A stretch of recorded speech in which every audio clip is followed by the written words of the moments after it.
Leftover cake. I had a lot of cake, frosting and fruit jelly left from a baking project that I did. If you want to see the original cake, it's in my yesterday's video, but I think this one will even be prettier.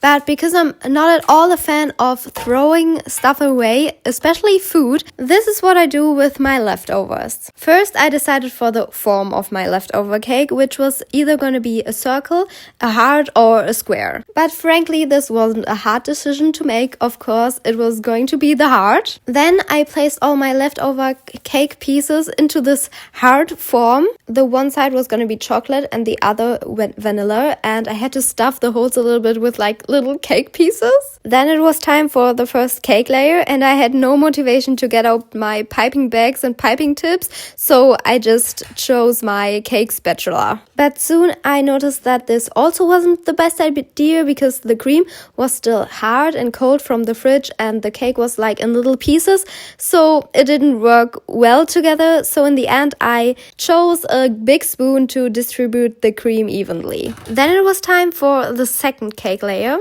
Again, I stuck the holes with like little cake pieces, but I still had some leftover cake left. If you want to see what I do with these leftovers, then leave me a follow. And then it was time for the rest of the cream. I just topped both of the cake sides with it. Then I popped my head into our baking drawer, which is overly full as you can see. But that is perfect for baking projects like this one.